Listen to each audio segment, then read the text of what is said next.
ఈరోజు ఈ వీడియోలో స్లీవ్కి ఎలా రెండరింగ్ ఇవ్వాలన్నది అయితే చూద్దాం. 3 పెన్సిల్స్ అయితే యూజ్ చేయండి. ఒకటైతే మనకు స్కిన్ కలర్, నెక్స్ట్ వచ్చేసి అది అవుట్లైన్ కోసం, ఇంకొకటి వచ్చేసి మనం స్లీవ్కి ఏ కలర్ యూజ్ చేస్తామో ఆ కలర్. నేనైతే పింక్ తీసుకున్నాను. మీరైతే మీకు ఏ కలర్ ఇష్టం ఉంటే ఆ కలర్ అనేది తీసుకోండి. మనం రెండరింగ్ వేసేటప్పుడు ఇప్పుడు మనకైతే స్లీవ్ ఎక్కడుంది, ఆ స్లీవ్ దగ్గర అనేది అయితే మనం రెండరింగ్ ఇవ్వకూడదు లోపల. ఒకవేళ అది ట్రాన్స్పరెంట్ ఫ్యాబ్రిక్ అయితే, మనం నెట్ ఫ్యాబ్రిక్ ఇలా ఉంటాయి కదా, ఆ ఫ్యాబ్రిక్ అయితే మనం లోపలి దాకా హ్యాండ్కి రెండరింగ్ అనేది ఇవ్వాల్సి ఉంటుంది. కానీ అది ట్రాన్స్పరెంట్ కాదు కాబట్టి ఆ ఫ్యాబ్రిక్ మనమైతే రెండరింగ్ అనేది లోపల దాకా ఇవ్వకూడదు.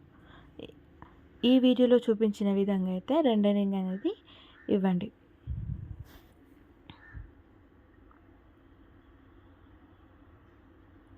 స్కిన్ కలర్ అయితే తీసుకోండి. స్కిన్ కలర్ తీసుకొని ఇలా అనేది రెండరింగ్ అయితే ఇచ్చేయండి.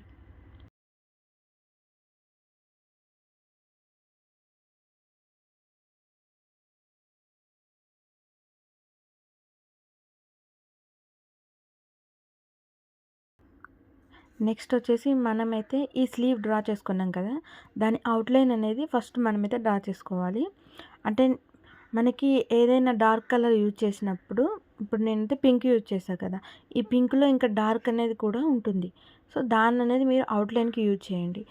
నేనైతే రెండింటికి ఒకటే కలర్ యూజ్ చేస్తున్నాను. మీరైతే ఆ అవుట్లైన్ క్లియర్గా కనిపించడాని కోసం అనేది మీరు డార్క్ కలర్ అనేది తీసుకొని ఇలా ఫిల్ చేయండి.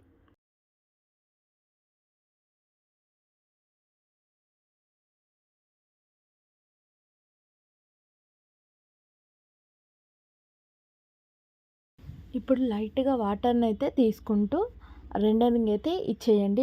లైట్గా వాటర్ అనేది తీసుకోండి.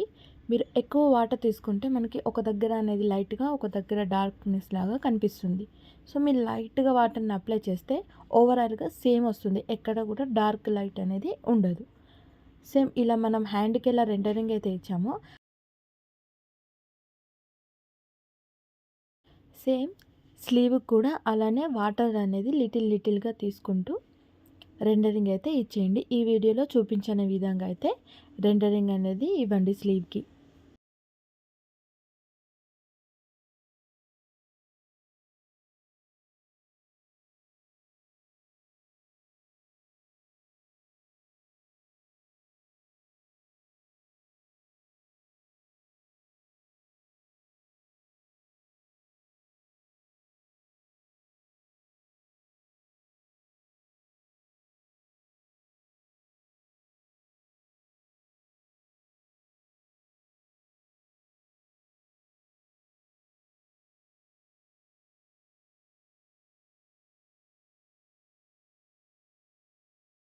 స్లీవ్కి ఎలా రెండరింగ్ ఇవ్వాలి అన్నదైతే ఈ వీడియోలో చూసాం కదా. ఈ వీడియో మీకు నచ్చినట్లయితే మన వీడియోని లైక్ చేయండి. ఇలాంటి మరిన్ని వీడియోల కోసం అయితే మన ఛానల్ అయితే సబ్స్క్రైబ్ చేసుకోండి, లైక్ చేయండి, షేర్ చేయండి. Thank you.